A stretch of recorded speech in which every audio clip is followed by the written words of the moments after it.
Spotlight.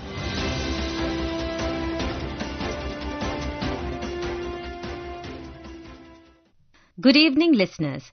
Welcome to today's Spotlight. I am Ruchika Chitravanshi, and today we will be discussing 10 years of Startup India. We have with us economic analyst Subhmoy Bhattacharjee. A very warm welcome to you, Subhmoy, for joining us today. Before we start our chat, let us listen to what Prime Minister Narendra Modi has said on the occasion of 10 years of Startup India.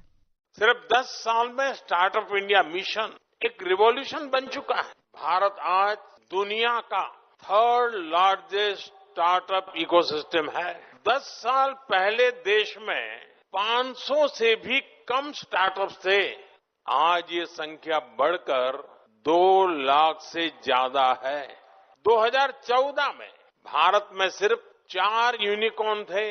आज भारत में करीब 125 active unicorn है. Startup India का momentum लगातार तेज हो रहा है. 2025 में करीब 44,000 और नए स्टार्टअप रजिस्टर हुए हैं. ये आंकड़े इस बात के गवाह है कि हमारे स्टार्टअप इकोसिस्टम इनोवेशन और ग्रोथ को किस तरह ड्राइव कर रहे हैं. Subhmoy, you heard what Prime Minister said and how he counted some of the big statistics related to the startups of our country and the numbers that they have achieved in the last 10 years. How do you see the journey of Startup India in the 10 years and the numbers that he's shared? And very interesting observation by the Prime Minister.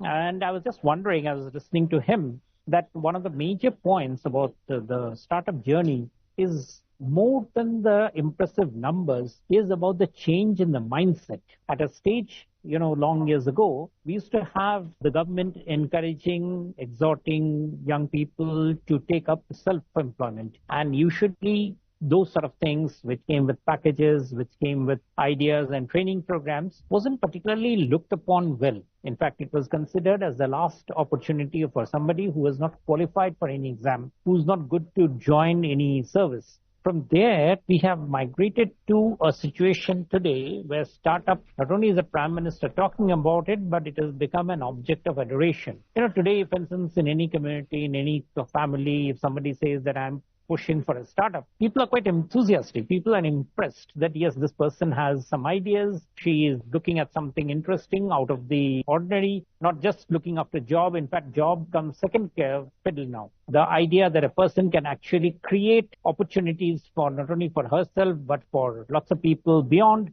These are considered something very startlingly great. And that, I think, is the big change that has happened. Everything else comes later. But this change in the mindset and the feeling of the people that, yes, this is something that we would want to do is, I think, the biggest change that has happened in the last 10 years. Yes, certainly. And it is not easy to change mindsets. That's a big achievement of the program, certainly. One of the things that Prime Minister said is how we have the third largest ecosystem of startups in our country. Now, India is the fastest growing economy in the world. It's often called the bright spot in a dreary world economy. We are on our way to becoming the third largest economy in the world as well. What role do you see our startups playing in that ambition of India?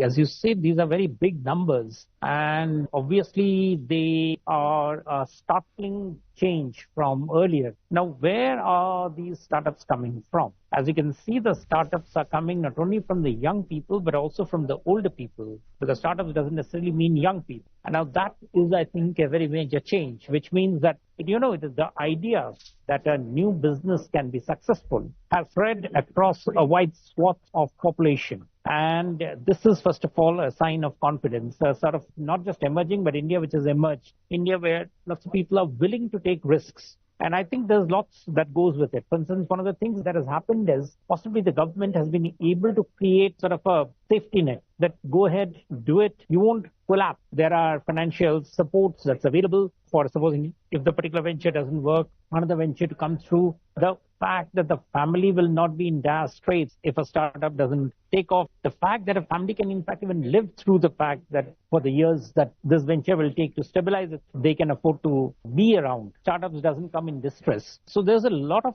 I should say, change not just in per capita income, but also in the environment that has got created, which is allowing people to think that, yes, we can take a chance. And I think a very major role out here is played by the fact that the finances, for that, I suppose the finance minister can take credit that, things like inflation, things like the current account deficit, things like the government finances, all of these have been stable for some time, which means that there is predictability. The GST regime has become easier to play with. The income tax system is stable. There's a lot of digital environment that has been created so that it's become easier.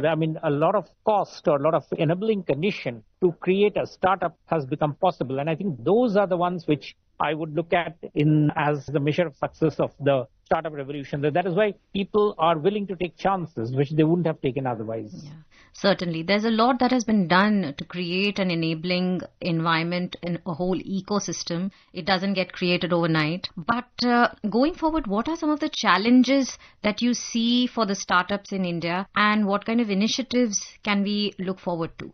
Primarily, the challenges come at the state level. The central government, we heard the Prime Minister saying, you can see the funds for the startups that have been created, the 10,000 crore, and it's being souped up with additional amounts. There is SIDBI, there's the Mudra startup setup, which has been created. All of these are very useful ones, and it gives the fillip to the startup. The challenge all lies at the state level. Lots of states are still to get onto the startup to understand the importance and the necessity of a startup succeeding. That means states have to look at very carefully at their entire gamut of rules and regulations that they have for any business. What are for instance, the rules under which somebody can create a unit in their own garage? What are the rules which guides the change of electricity connection from a home to a small scale unit? What are the rules under which somebody can take supplies of material as well as delivery of finished goods across the city? Are these easy rules? Are these things which allow the people easy movement? One major thing that the central government has done, which is worth mentioning at this stage, is the labor law. The labor code has been, the 4 labor codes are brilliant. The center has done its part in terms of implementing the rules. The rules have become operational. But what are the rules at the state level? Most labor laws operate at the state level. Similarly, the power sector. Those are things, again, which the states have to do. And of course, finally, the third layer, which is the municipal administration. Our municipal administration needs to really think what they need to do to make startups happen. What allows for a city to promote and encourage women to take up enterprise? What helps them to run a business over long hours, employing people, putting in, running around places? What are the transport things? We can't just have metro. You need buses. You need easy convenience. And of course, issues like pollution and others, which probably might be creating a health challenge for lots of people who would otherwise would be, that takes away vital money, which they would be instead be investing in lots of good things. So yes. You talked about, policy support, even funding support that the government has extended to startups. In the current global scenario where there is so much of unpredictability, uncertainty, the atmosphere is of protectionism in most countries, what impact do you think this would have in terms of, the kind of growth that startups would see and the funding that they require? Because a lot of it should also come from the private sector now, don't you think? Absolutely. Advantage for a startup is, while the headline numbers globally may be extremely distressing, but how many startups are exposed or will be exposed to global challenge? They're in a big country like India with a population of 1.5 billion, with a large geographical mass. Their challenges are internal. So frankly speaking, the disturbances at the global level, and India frankly is not within the borders of India, we don't have those challenges, are something which actually gives safety and stability to startups. Because a big company which has got business across countries, they might be affected. A big company which is say exporting to lots of places, they would be affected, or importing. A startup doing manufacturing within India is by definition a very small unit which is at best just operating or trying to reach markets across the state. For them, these challenges, frankly speaking, I would think are not really very big. Even in terms of the fact that the rupee may be now depreciating, doesn't really make it tremendously difficult. As I said, the fact that the inflation level is very stable, the fact that the monetary system is very comfortable, the fact that banks are in an easy condition and willing to lend, the fact that there is not too much amount of stress from any of the macro indicators, I think actually provides a remarkable safety environment for startups to explore the Indian market and to try to build for the Indian, conditions rather than thinking about what's happening globally. There's enough and more happening to make for a successful case for startups in India in a very big measure. One more question very quickly I want to ask you is, one of the objectives of the program, the Startup India, was to make India a country of job creators from job seekers. To what extent do you think we have succeeded in achieving this objective? And going forward, how do you see this panning out? Oh, yeah, that is something that statistics will tell us. Obviously, the more startups there are, the more, we'll find jobs coming up, because the startups, as you can see, will be labor intensive. The interesting thing is that for startups to succeed, a very big enabling condition in India is the fact that in most sectors, the big companies are not there. Startups will not get into petroleum refining, a startup will not get into power generation or in big scale textile manufacture, but a startup will be in quantum computing, in nanotechnology, in artificial intelligence, and in none of these are there big companies standing as, roadblocks for these companies. So startups can have a tremendous opportunity to expand, and they can be the job enablers and can become big. Yes. That would bring me to my final question for the program. But before that, let us listen to what Prime Minister talked about the vision going forward for Startups India and what is it that he hopes them to achieve.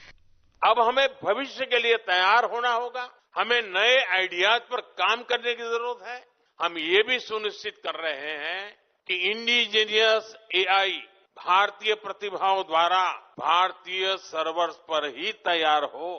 इसी तरह के प्रयास semiconductors, data centres, green hydrogen और कई अन्य sectors में भी किए जा रहे हैं। बीते दशकों में हमने डिजिटल स्टार्टअप में, सर्विस सेक्टर में काफी शानदार काम किया है। अब समय है कि हमारे स्टार्टअप मैन्युफैक्चरिंग पर ज्यादा ध्यान दें। हमें दुनिया के बेस्ट क्वालिटी के प्रोडक्ट्स बनाने होंगे। टेक्नोलॉजी में भी यूनिक आइडियाज पर काम करके लीड लेनी होगी। मैं आपको भरोसा देता हूं, आपके हर प्रयास में सरकार आपके साथ खड़ी है। Very important points he's making. Prime Minister is talked about data centers, that how we should have our information on Indian servers, and of course the manufacturing focus that he's talking about. What do you think, Subhmoy? As we were discussing that, these are the sectors where there isn't too many big companies. In fact, there's hardly any big companies. So the opportunities for using a new line of code, a new language of computer imagery, computer operations, the possibilities are immense. And I think that is where the startups have to focus on. They can't be repeating what has happened in USA or Europe and, try to mimic those startups or those companies in Indian condition. That's self-defeating. So getting the possibilities of harnessing Indian data in the environment that India produces now, in the India environment that is available, I think there's tremendous opportunity which stares us in the face. So the task is cut out for our startups going forward for this new age world that we are entering into. Subhmoy, thank you so much for joining us today and sharing such important insights, highlighting how there has been a change in mindset, and that probably is one of the biggest achievements of Startup India program, and also for highlighting how while at center a lot of steps have been taken, states also need to get in motion, get those reforms going so that we can get ready for the next decade of growth of our startups ecosystem. Listeners, you can also listen to this program on our mobile app News on AIR and our YouTube channel News on AIR Official. Thank you so much for listening, and thank you, Subhmoy, for joining us. Thank you. Spotlight.